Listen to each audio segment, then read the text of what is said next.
అది అదొక ప్రాసెస్ లో జరిగే విధానం. ఆ ప్రాసెస్ లో నేనేమన్నా వెనకబడ్డానేమో నాకు తెలియదు, కానీ ప్రయత్నించిన మాట వాస్తవం కాదు. నేను దాని గురించి ప్రయత్నం చేయటం, దాని గురించి నేను ఆలోచించడం, దాన్ని ఫాలో చేయటం నేను చేయలే.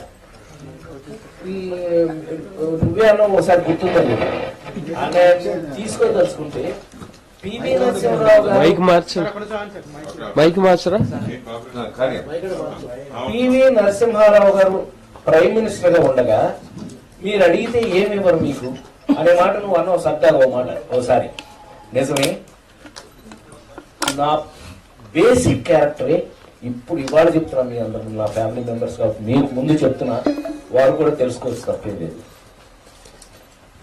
మనం ఏది డిజర్వ్ అయినా ప్రభు మనం అడిగి తీసుకోవటం భిక్ష, వాడు ఇవ్వటం. ఈ రెండిట్లో ఏది కరెక్ట్? బహుమతి. అది వాడు ఇవ్వటం. ఇవాళకి మనకు వచ్చింది.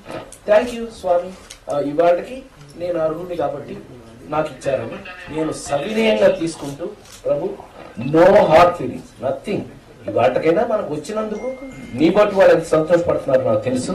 వారందరూ కూడా ఎంత సంతోషపడుతున్నారు నాకు. ప్రపంచంలో తెలుగు వాళ్ళందరూ నాకు ఏ ఫోన్ వచ్చినా అనయ్య అబ్బా లేట్ అయితే కానీ యూ డిజర్వ్ ఇట్ అన్నయ్య, మంచి మాట అంటున్నారు అందరూ. సో డిజర్వ్ గా మనం తీసుకున్నాం. First question. రెండో క్వశ్చన్, నేను నా లైఫ్ లో మంచి సినిమాలు తీద్దామని మేడం రామ్మోహన్ సినిమాల్ని నిర్మాత నేను మా ఆవిడ విజయ చాముండేశ్వరి ఫిల్మ్స్, విజయ చాముండేశ్వరి ఆవిడ మేడం సినిమా తీసాం సంగీత గారితో. నీకు తెలుసా చాలా మంచి అద్భుతమైన ఇది వచ్చింది. ఆ సినిమాకి పోయేదామో కూడా నువ్వే గుర్తుందా లేదు. మనం ఎంత కష్టపడి ఆడవేషం వేయటానికి ఇవాళకి సంగీతం గారు ఎక్కడ కనిపించినాడు ప్రసాద్ గారు, మీరు పుస్తకం రాయమన్నా రాయట్లేదు అని. అంటే ఆడదిగా కనిపించడానికి ఒక్క విషయాన్ని నేను గుర్తు చేసుకున్న ఈ సందర్భంలో చెప్పొచ్చో లేదో నాకు తెలియదు. నంది అవార్డ్స్ లో ఆ సంవత్సరం మేడం సినిమా వేసి చూపిస్తే పూజ్యులు పెద్దలు అక్కినేని నాగేశ్వరరావు గారు రే ప్రసాద్ అని, నాకు తెలియని ఏం జరిగిందో అనౌన్స్మెంట్ వచ్చింది, best actress jury award for doctor Rajendra Prasad. నేను షాక్ అయితే ఏంటంటే అక్కినేని నాగేశ్వరరావు గారు వెళ్ళి ఆ జ్యూరీ 10 మంది దగ్గర కూర్చొని రాజేంద్ర ప్రసాద్ మేడంకి ఏమిస్తున్నారు అంటే, ఏమిటో సార్ సపోర్టింగ్ ఏమంటారు. ఆడవేషం చేయటం ఎంత కష్టమో నాకు తెలుసు. ఆ ఆడవేషాలతో నేను మొదలయ్యాను. ఆడవేషం ఎంత బ్లేడెడ్జ్తో ఉంటుందో నాకు తెలుసు. కొంచెం ఎక్కువైతే ఈ టైప్ అవుతుంది, తగ్గితే అని అంటారు.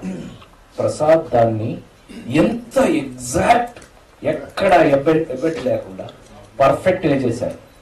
Give a special jury actress అని చెప్పొచ్చారంట. ఆయన వారి పాదాలకి నమస్కరిస్తూ మనకి అట్లాంటి కొన్ని స్పెషల్స్ జరిగినాయి. నెక్స్ట్ రామోటి తీశారు. నిజం చెప్పమంటారా అబద్ధం చెప్పమంటారా మహారాజా? నిజమే చెప్పగానే అనాలి. జోక్ ఏంటి అంటే మనం ప్రొడ్యూసర్గా పనికిరావాలి. పరమ తీరిపోయింది అది రాంభట్ సినిమాకి. అన్నపూర్ణ స్టూడియో పక్కన 6 ఎకరం అమ్మేశాం.